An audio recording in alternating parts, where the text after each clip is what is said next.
Good evening student.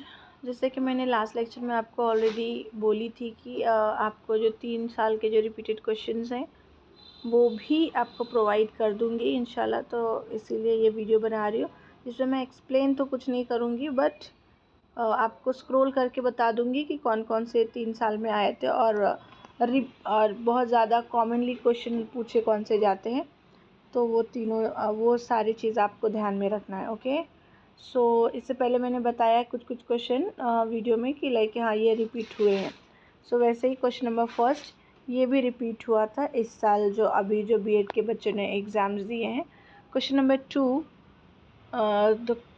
Explain the concept of following pedagogy with example with the following points.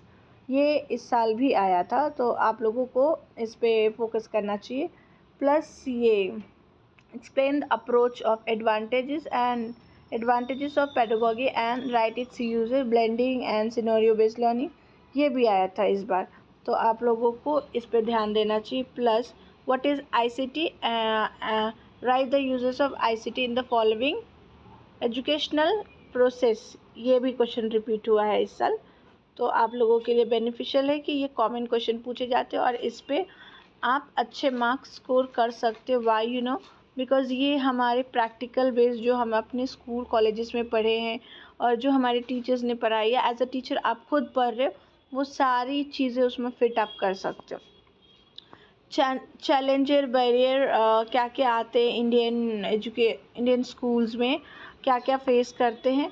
तो आप एक government school और private school में भी बहुत सारी चीज़ें कम होती है, बट गवर्नमेंट स्कूल में बहुत ज़्यादा टीचर्स फेस करते हैं कि वो सारे टेक्निक्स उनको पता रहते हैं, बट उनको वो चीज़ें प्रोवाइड नहीं की जाती, वैसी ट्रेनिंग नहीं मिलती। तो ये भी क्वेश्चन रिपीट हुआ है ऑलमोस्ट। ये जितने भी मैंने जो 3 साल के जो रिपीटेड बताए, ये इस साल सारे रिपीट हुए हैं क्वेश्चन। तो इंशाल्लाह पॉसिबिलिटी है जो न्यू बैच आने वाली हैं स्टूडेंट्स की जो सीटी दे चुके हैं और एडमिशन प्रोसेस में लगे हुए, उनको भी बेनिफिट मिलेंगे ये क्वेश्चंस के। तो ये आप अच्छी तरीके से लर्न कर लें। और आईसीटी का सबसे बेस्ट रूल ये है कि आप अपने ओन वर्ड्स में जितना अज्यूम करके या फिर प्रैक्टिकली बेस्ड आप लिख सकते हो लिखो, बट एक चीज़ मेक श्योर करना है कि जब आप आंसर्स लिखते हो, 3 घंटे का पेपर है, कैरी योर वॉच, बिकॉज ज़रूरी नहीं है कि उस क्लासरूम में आपको वॉच अवेलेबल रहे।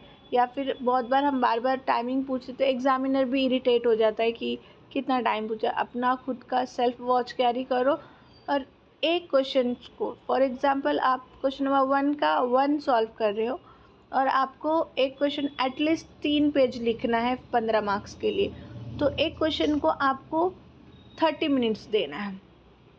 वैसे आपको टोटल 5 क्वेश्चन आएंगे, 5 क्वेश्चन एनी हाउ आपको लिखना है। मल्टीपल चॉइस रहेगा जिसमें से आपको जो ईजी लगता है वो लिखना रहता है, जो आता है आपको वो लिखना है उसमें से। तो ऑब्वियस सी बात है, 5 क्वेश्चन को 30 मिनट्स दो और राइटिंग स्पीड बढ़ाओ। और राइटिंग स्पीड कैसे बढ़ेगी, जब आप है ना प्रैक्टिकली जब आपके प्रोजेक्ट असाइनमेंट सब बनाते हो तो डेफिनेटली इस दौरान आपकी राइटिंग स्पीड बढ़ जाएगी। बट डोंट वेस्ट टाइम कि फ्रेंड से पूछना है, इनसे पूछना, उनसे पूछना, कोई किसी को काम नहीं आता एग्ज़ाम हॉल में, सब अपना अपना लिखता है।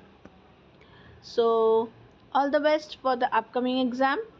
टाइम है अभी आपके पास, but yes you can start working priorly.